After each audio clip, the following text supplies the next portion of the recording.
Saya ingin bertanya begini, Edith, karena dari lama, kan dari dulu saya bertanya, belum ada satupun Kristen yang bisa menjawab berdasarkan Alkitabiah, gitu ya.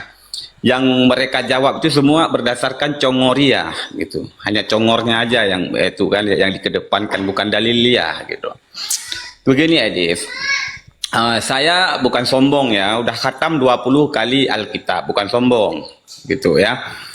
Jadi begini Edis, ketika saya pelajari Alkitab, dasar-dasar untuk imannya Kristen menyatakan Yesus disalib untuk penebusan dosa, saya tidak menemukan Edis. Jadi saya ingin bertanya kepada Edis, apa tujuannya orang atau tentara-tentara Romawi itu menyalibkan Yesus? Tujuan mereka, karena begini, kabar dari burung-burung beo, Yesus disalib untuk penebusan dosa. Itu kan kabar dari burung beo. Nah, menurut pelaku sejarah itu sendiri, bisa itu dari si Pilatus dan kawan-kawannya lah, yang sepersekutuan itu, ya kan? Yang membuat Yesus mati. Tujuan mereka itu apa? Baik. Adakah, sebentar, belum selesai.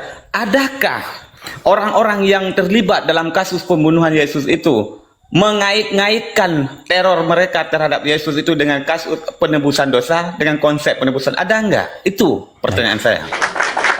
Pertanyaan yang bagus. Baik, saya tanggapi satu persatu. Jadi kalau Kanda mengatakan membaca Alkitab berapa? Khatam 20 kali atau 40 kali, ya itu biasalah. Kalau kalian kan memang kalau ngomong tuh bohong aja udah biasa. Gak apa-apa. Baik.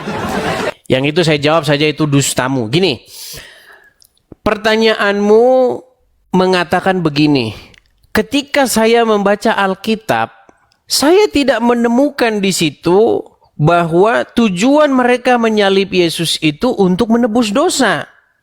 Nggak ada orang-orang Romawi, prajurit Roma, Pilatus, itu bermaksud menyalib Yesus itu dengan tujuan menebus dosa. Memang betul yang Anda katakan itu memang betul, itu sudah saya jelaskan. Nah, kenapa Anda bisa berpikir seperti itu? Coba, kenapa Anda punya pikiran bahwa orang-orang yang menyalib Yesus bertujuan untuk melakukan penebusan dosa? Karena selama ini Anda berdebat dengan orang-orang Kristen yang cuman ikut-ikutan saja menjawab seperti itu. Apa tujuan Yesus disalib? Nebus dosa. Apa tujuan ahli-ahli Taurat dan orang-orang Farisi berteriak salibkan Yesus? Biar nebus dosa. Makanya begini. Makanya gini saya bilang ya, Abu Hanifah. Anda itu harus nanya dengan orang Kristen yang mengerti tentang agama Kristen. Anda tidak boleh bertanya Kristen dengan orang Kristen yang cuman ikut-ikutan saja. Seperti itu. Begini saya kasih tahu. Tujuan orang-orang ahli-ahli Taurat, tujuan mereka adalah supaya amarah dan kebencian mereka terhadap Yesus itu terlampiaskan. Karena mereka tidak suka dengan Yesus. Mereka tidak percaya dengan Yesus. Mereka tidak mau menerima Yesus sebagai Sang Mesias. Jadi tujuan mereka adalah tujuan untuk membinasakan. Nah, tetapi apakah di atas kayu salib itu, ketika Yesus disalibkan di situ, darahnya tertumpah, terjadi penebusan dosa? Jawabannya betul. Terjadi penebusan dosa, terjadi pendamaian dosa. Tetapi yang melakukan penebusan dosa, yang melakukan pendamaian itu adalah Yesus, bukan orang-orang yang menyalib. Saya kasih contoh. Mau saya kasih contohnya? Baik, saya kasih contoh. Jangan dibisukan ini. Jangan dibisukan. Baik, saya kasih contoh misalnya nih. Misalnya di dalam iman agama Islam. Di dalam iman Islam, Anda percaya nggak dengan yang namanya tawasul? Ya. Apa itu tawasul? Coba jelaskan dulu. Tawasul itu istilahnya misalkan ada orang yang solih, ya kan? Lalu kita memakai namanya supaya kita untuk lebih dekat lah, karena orang solih ini lebih mengenal Tuhan daripada kita. Jadi kita memakai nama orang ini untuk apa? Berhajat lah. Tawasul. Begitulah. kira-kira. Contohnya Muhammad. Muhammad bisa melakukan syafaat nggak buat kalian? Beliau itu ini udah melebar ini. Sebetulnya kita Iya, membahas saya tentang mau penyaliban. iya, Tapi saya mau ini menjawab Edis itu. sudah mulai mau Gini, Abu melarikan Hanifah. topik. Abu Hanifah, saya mau Debater menjawab yang kamu. lain, Edis. Bisa dibawa kabur kemana-mana. Saya konsisten. Ya, dengan kamu tinggal jawab saja dulu, Jangan Di dalam melebar, agama ya. Islam, iya. Oke.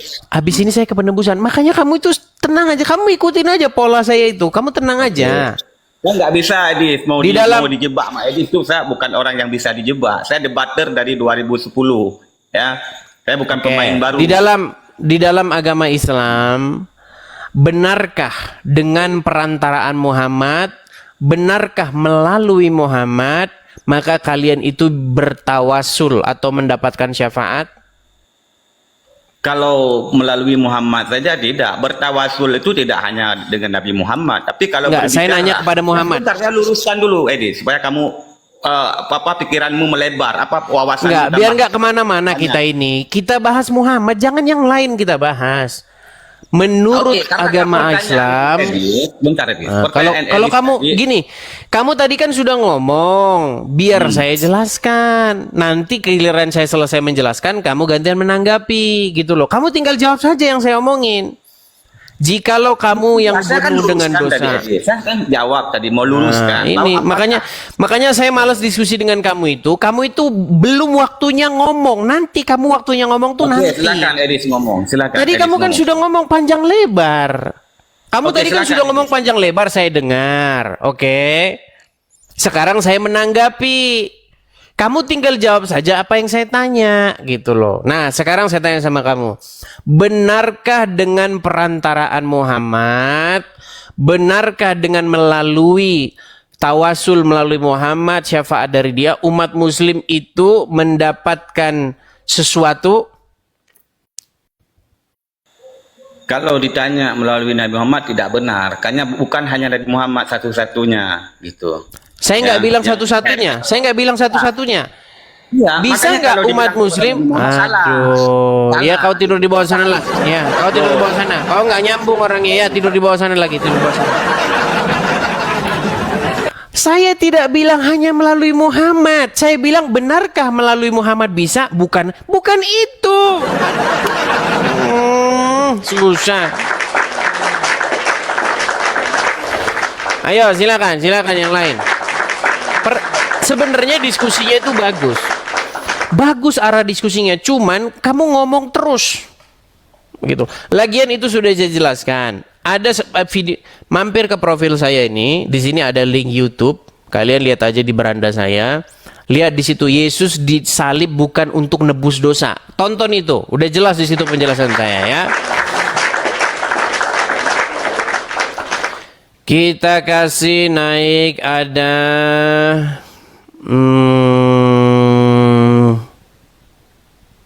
oh, masih naik lagi dia ini. Kita kasih kesempatan satu kali lagi. Kalau dia masih ngomong terus, kita selesaikan.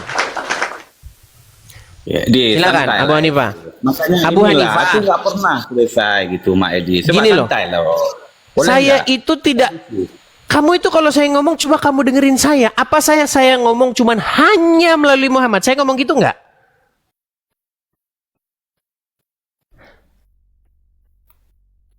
Coba jawab dulu. Kenapa saya jawab begitu? Karena Edis tadi mengatakan bahwa Nabi Muhammad memberi. Saya tanggapi bahwa bukan hanya Nabi Muhammad. Jadi Saya tidak ngomong yang lainnya. Oke, Saya tidak ikutin. ngomong yang lainnya. Saya hanya Ya. ngomong Muhammad. Kamu nggak usah lari ke yang lain-lain. Ya.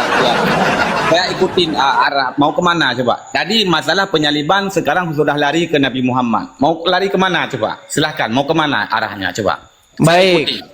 Saya ikuti. Coba. Kalau kamu seorang berdosa, kamu ingin meminta kepada Allah, tetapi karena kamu berdosa, maka kamu minta dengan perantaraan Muhammad, betul nggak?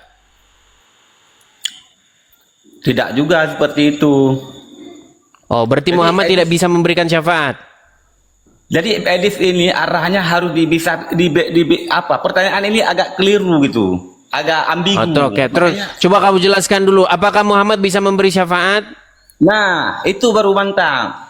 Apakah Nabi Muhammad bisa memberi syafaat? Itu terarah kalau begitu pertanyaannya. Iya, satu-satunya Kenapa? Nabi. Ya, satu-satunya Kenapa Nabi. dia bisa memberi syafaat? Ya, sebentar, saya jelaskan dulu. Satu-satunya Nabi di muka bumi ini yang bisa memberi syafaat kepada umatnya yaitu Nabi Muhammad Sallallahu Alaihi Karena Wasallam. apa? Karena Karena itulah apa? kelebihan beliau, kelebihan Nabi Muhammad. Kok bisa dia kelebihan? Ya, semua nabi kan memiliki kelebihan tersendiri. Yesus memiliki kelebihan tersendiri. Nabi Abraham memiliki kelebihan Enggak, tersendiri. kamu jangan Itu ada kemana-mana. Yang kelebihannya. dibahas tuh Muhammad. Yang dibahas tuh Muhammad. Kenapa dia bisa memberi syafaat? Karena dia diberi kelebihan oleh Tuhannya. Dia Habibullah, kekasih Tuhan. Baik, Paham cukup nggak? di situ dulu, cukup di situ. Jadi begini, kita kembali ke penebusan ya. Begini, penebusan itu terjadi bukan karena orang-orang tersebut menyalib Yesus. Penebusan itu terjadi karena ketaatan dan kesetiaan Yesus sampai mati.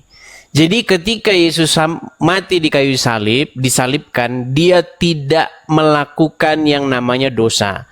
Dari mulai hidupnya, dari lahirnya sampai matinya, ia tidak berbuat dosa.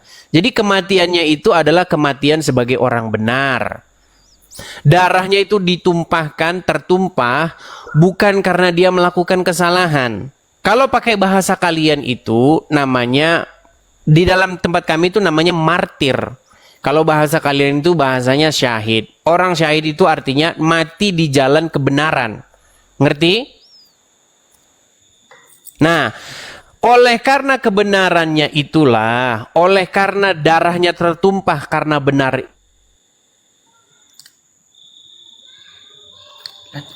darahnya itu menjadi korban persembahan yang berkenan kepada Bapa di surga. Nah, disitulah dia mengadakan pendamaian dosa. Jadi yang melakukan pendamaian dosa, melakukan penebusan dosa, itu Yesusnya, bukan orang yang menyalib. Sampai sini kamu paham nggak? Makasih Bang Jo. sudah. Paham nggak? Baik, saya paham. Terus apa pertanyaanmu lagi? Oke, begini Edis. Masalahnya kan, contoh di Indonesia, setiap ada kasus misalkan pembunuhan, ya kan, terjadi pembunuhan, itu pasti dicari motif pelaku. Motif pelaku itu digali oleh pihak yang berwenang, oleh kepolisian. Dalam hal ini, Yesus dibunuh. Itu motif daripada pelaku itu apa? Edi sudah menjawab. Kebencian. Bahwa motifnya itu, ya sebentar dulu. Bahwa motifnya itu bukan untuk penebusan dosa. Kan begitu.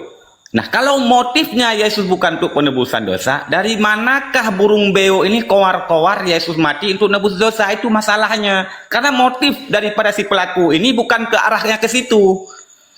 Baik, memang harus kasih contoh dulu ya, kasih contoh dulu. Oke, Silahkan. saya kasih, kayaknya menjelaskan ke mereka ini harus dengan contoh Muhammad. Anda tahu bahwa Muhammad diracun? Nah, udah lari ke Muhammad diracun. Tadi syafaat, sekarang diracun. Nanti Iya, kemana lagi? Anda tahu Muhammad diracun? Nabi Muhammad diracun di Khaybar. Terus Oke. apakah Apakah tujuannya? Sebentar. Apakah tujuan orang meracun Muhammad itu supaya Muhammad masuk surga nggak? Kalau tujuannya dia untuk masuk surga, tidak, tentu tidak. Oke. Apakah Muhammad wafat masuk surga? Mati masuk surga? Ya, nggak ada korelasinya dengan racun, nggak ada hubungannya dengan racun. Sebentar. Saya mau ngikutin pola pikirmu ini loh. Saya itu ingin menyembuhkan cara berpikir kamu. Gini loh. Aduh, ini apa ini? Live visibility. Apa ini? Lanjut, Dis. Sebentar. Aku bukan teman-teman yang lain yang bisa kamu giring kemana-mana, Dis. Ya, ini beda. Ini pemain lama nih, Dis, yang kamu hadapi, bukan baru nongol, bukan. Ya, yang saya maksudkan begini loh. Yang saya maksudkan sama kamu begini. Ya, apa? Kalau kamu berpikir bahwasanya orang-orang yang menyalib Yesus itu tidak ada motif mereka itu untuk melakukan penebusan dosa, itu benar. Saya kan sudah bilang sama kamu tadi benar. Tetapi apakah penebusan dosa itu terjadi? Tetap terjadi. Bagaimana caranya penebusan dosa itu terjadi? Yesus mempersembahkan hidupnya yang benar itu kepada Bapa di sorga.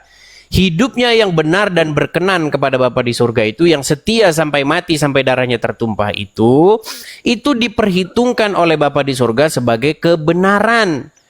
Sehingga Bapa di sorga memberikan kepadanya nama di atas segala nama. Nah, karena itulah makanya dia melakukan pendamaian dosa. Darahnya yang tertumpah itu dipersembahkan sebagai persembahan yang harum kepada Bapa di sorga. Saya kasih kamu contoh. Jikalau ada seorang muslim, dia dibunuh, darahnya tertumpah. Kita pakai ini saja lah, kita pakai bahasa-bahasa yang ada di negara kita. Anda pernah dengar nggak bahwasanya kemerdekaan kita ini itu dibayar oleh darah? Pernah dengar itu? Pernah. Nah, lanjut.